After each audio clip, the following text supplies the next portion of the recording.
안녕하세요, 전북대학교 학우 여러분. 오늘 하루도 활기차게 보내고 계신가요? 스포츠 팬들은 종종 새벽에 하는 중계를 보다 잠을 못 자서 그 다음날 피곤해하곤 하는데요. 혹시 어젯밤 응원하는 구단 중계를 보다가 밤을 지새운 학우님이 계실까요? 응원하는 구단 경기를 빠짐없이 보고 새로운 소식을 전부 알고 싶은 게 팬들의 마음이죠. 하지만 학교 생활의 아르바이트에 열심히 살아가는 우리는 보고 싶은 스포츠 경기나 소식들을 접하지 못하고 하루를 보낼 때가 많은데요. 그런 아쉬움을 달래기 위해 학우분들이 궁금해할 만한 스포츠 이야기들을 대신 전해드리겠습니다. 이번 주에는 또 어떤 다양한 일들이 스포츠 세계에서 일어났는지 저희 스포츠나우에서 전부 알려드릴게요.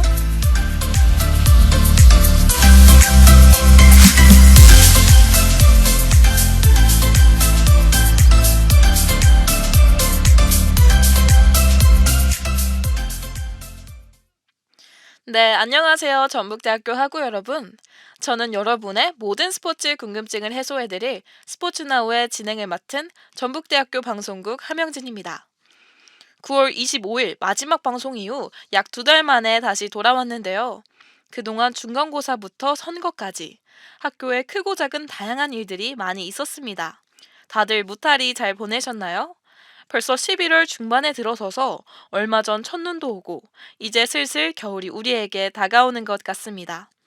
수업에 과제, 여가 생활을 즐기는 게 점점 힘들어지는 것 같은데요. 이런 아쉬운 마음을 대신 채워드리기 위해 오늘 스포츠나우에서 아주 흥미로운 소식들 가지고 왔습니다. 오늘은 축구에 관해서 이야기해볼까 하는데요. 노래 한 곡 듣고 본격적으로 이야기 나눠보도록 하겠습니다. 네, 노래 듣고 왔습니다. 여러분, 혹시 최근 해외 축구에서 있었던 빅매치 하면 뭐가 떠오르시나요? 사실 빅매치라 하면 너무나도 많지만 우리나라 선수들이 EPL에서 맞붙은 아주 뜨거운 경기가 하나 있었죠. 바로 영국 프리미어리그의 토트넘과 울버햄튼의 경기입니다.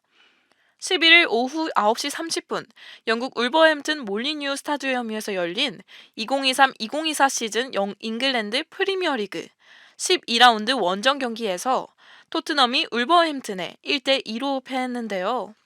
사실 축자랄들은 빅매치 이야기를 듣자마자 이 경기를 떠올리셨을 것 같습니다. 그만큼 우리에게 아주 큰 관심과 기대를 받은 경기였는데요. 현재 토트넘은 손흥민 선수가, 울버햄튼은 황희찬 선수가 활약하고 있는 구단입니다. 이른바 코리안 더비라 불렸는데요. 두 선수는 나란히 팀 내 득점 1위를 달렸습니다. 프리미어리그 전체로 봐도 정상급 공격수들인데요. 이날 경기 당시 손흥민은 8골로 프리미어리그 득점 2위, 황희찬은 6골로 6위였습니다. 하지만 두 구단은 사실 EPL에서 토트넘은 상위권으로 울버햄튼은 중위권으로 분류되며 실력의 차가 조금 있다고 하는데요. 이렇듯 많은 사람들이 이 경기에서 토트넘이 승리할 것이라고 예상했지만 모두의 예상을 뒤엎고 아주 멋진 플레이를 보여주어 승리한 울버햄튼입니다. 토트넘은 1대0으로 앞서가다가 두 골을 연이어 내주고 역전패했기에 충격이 더하다고 하는데요. 과연 울버햄튼은 어떻게 토트넘을 상대로 승리를 거머쥘 수 있었던 것일까요? 노래 한 곡 듣고 와서 자세히 알아보겠습니다. 우효의 민들레. 네, 노래 듣고 왔습니다. 여러분, 노래 듣는 동안 울버햄튼이 토트넘과의 경기를 어떻게 풀어나갔는지 생각해 보셨나요? 아마 검색하거나 지난 경기를 떠올리신 분들도 있을 것 같은데요. 스포츠나우에서 다시 한번 지난 토트넘 대 울버햄튼 경기를 풀어드리도록 하겠습니다. 이날 홈팀 울버햄튼은 3-4-3 포메이션을 꺼냈는데요. 최전방에 마테우스 쿠냐와 황희찬, 장크리드 벨르가르드로 3톱을 이뤘습니다. 중원엔 마리오 르미나와 주안 고메즈, 양쪽 윙백에는 라이안 아인누리, 넬송 세메두가 나섰는데요. 3백은 토티 고메즈와 크레이크 도슨, 막시밀리언 킬먼으로 구성됐습니다. 원정팀 토트넘은 4-3-3 포메이션으로 맞섰는데요. 최전방은 이번에도 손흥민 선수였습니다. 양 측면에는 데안 쿨룹셉스키, 브레넌 존슨이 자리했고 중원에는 파페사르, 이브 비수마, 피에르 에밀 호비에르가 포진했습니다.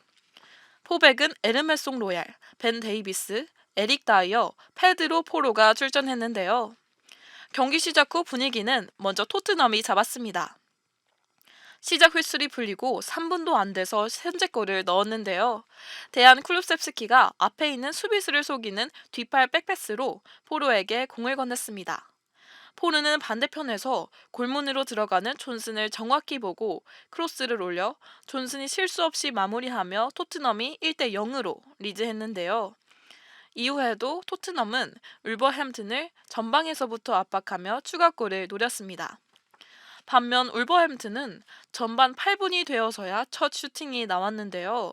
하지만 이 슈팅은 토트넘 데이비스의 머리에 맞고 나가 득점으로 연결되지는 못했습니다. 전반 16분에도 골로는 연결되지 못했지만 울버햄튼이 왼쪽 측면에서 좋은 공격 전개를 시도했는데요. 이렇게 울버햄튼은 조금씩 볼 점유율을 높여갔습니다. 전반 30분, 후반에도 계속해서 양쪽의 유효 슈팅은 있었지만 득점으로는 아쉽게도 연결되지 못했는데요. 노래 한 곡 듣고 와서 울버햄튼이 어떻게 후반이 종료된 다음에 득점했는지 알려드리도록 하겠습니다. 네, 노래 듣고 왔습니다. 앞서 말씀드렸듯이 후반 종료까지 토트넘의 1대0 상황에서 아직 더 이상의 득점은 없었는데요. 그렇다면 후반 추가 시간에 울버햄튼이 이득점이나 달성한 것일까요? 정답을 먼저 말씀드리면 맞습니다. 후반 추가 시간 오닐 감독의 교체 카드가 적중했는데요. 골의 주인공은 후반 추가 시간 교체된 사라비아 선수였습니다. 왼쪽 측면에서 볼을 잡은 쿠냐가 날카로운 로빙 패스를 건넸는데요. 이 볼을 잡은 사라비아가 간결한 터치 후 슈팅으로 토트넘의 골망을 갈랐습니다. 울버햄튼 홈팬들은 그토록 원하던 동점골에 열광했는데요. 다들 이렇게 전반 3분에 토트넘의 선제골 이후 아무런 득점 없이 시시하게 경기가 종료되겠다 생각했던 때에 나온 추가 시간 동점골이라니. 제가 울버햄튼 팬이었다면 아마 감동의 눈물을 흘렸을 것 같습니다.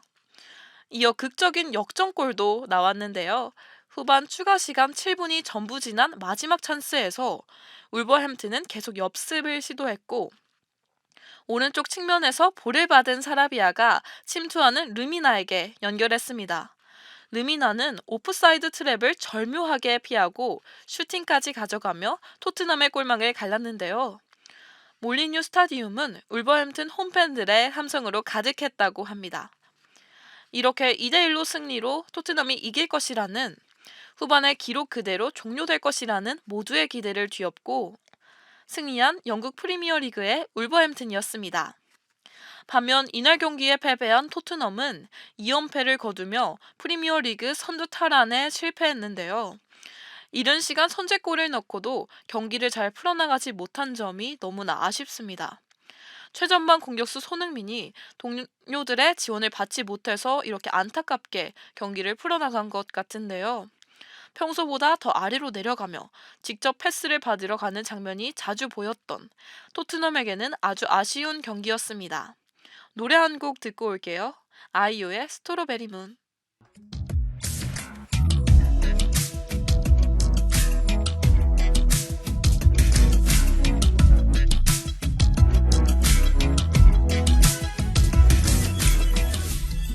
지금은 6시 33분. 현재 여러분은 매주 다양한 스포츠 소식들을 전해주는 스포츠나우와 함께하고 계십니다. 그럼 지금부터 이번 주 스포츠나우에서 선정한 최고의 구단 함께 알아볼까요?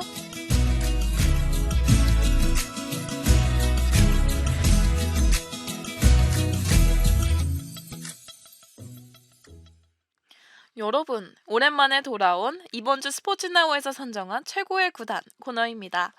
앞서 이야기한 토트넘과 울버햄튼 두 구단 중 과연 어디일지 예상이 가시나요? 정답은 바로 토트넘입니다.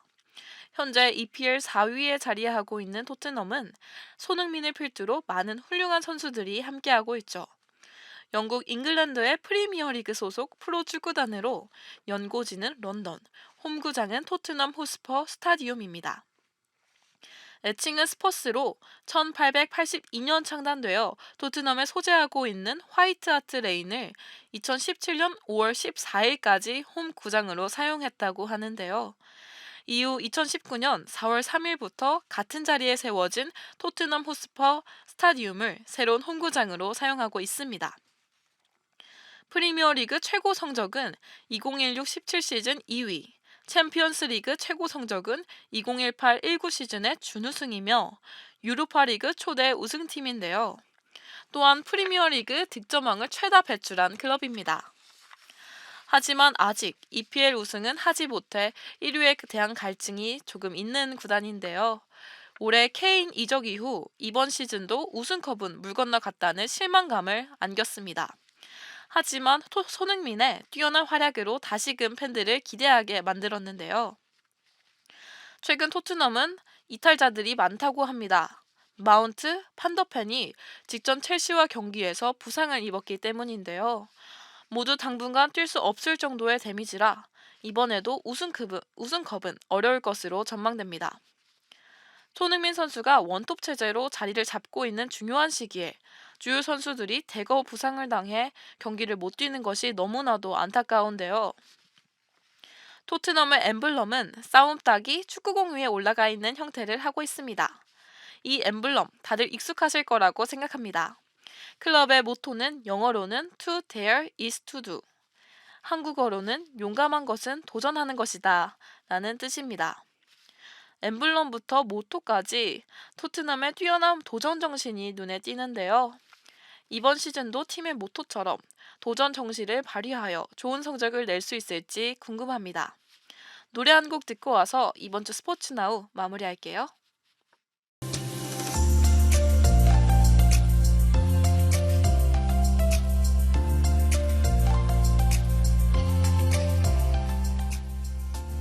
오늘은 이번 주 축구 소식에 관해 많은 이야기 나누어 보았는데요. 코리안 도비라고 불리는 EPL의 두 남자, 바로 토트넘의 손흥민과 울버햄튼의 황희찬이 맞붙었던 흥미진진했던 게임, 그리고 이번 주 스포츠나우에서 최고의 구단으로 선정된 토트넘의 많은 이야기까지. 그 중에서 가장 기억에 남는 것은 토트넘 선수들의 최근 이탈 소식인데요. 이번 시즌 토트넘에게는 쉽지 않을 것이라고 말하듯 주요 선수들의 대거 부상과 이탈이 이번 시즌의 성과에 크게 영향을 미칠 것 같습니다. 이렇게 힘든 상황 속 손흥민 선수의 부담감이 엄청날 것이라고 우려가 되는데요. 꼭 잘 이겨내어 우리에게 좋은 소식을 들려주기를 바랍니다. 이번 주 스포츠 소식들에 관해 저희 스포츠나우에서 준비한 소식들은 여기까지인데요. 바쁘다 바빠 현대사회를 사느라 좋아하는 스포츠 소식을 접하기 힘든 학우분들을 위해 준비한 오늘의 스포츠나우 어떠셨나요? 다음 주 이 시간에도 여러분들을 위해 더 재미있고 흥미로운 스포츠 소식들 들고 오겠습니다. 지금까지 연출의 정수연, 기술의 이용희, 모니터 이채연, 제작과 진행의 저는 함영진이었습니다. 감사합니다.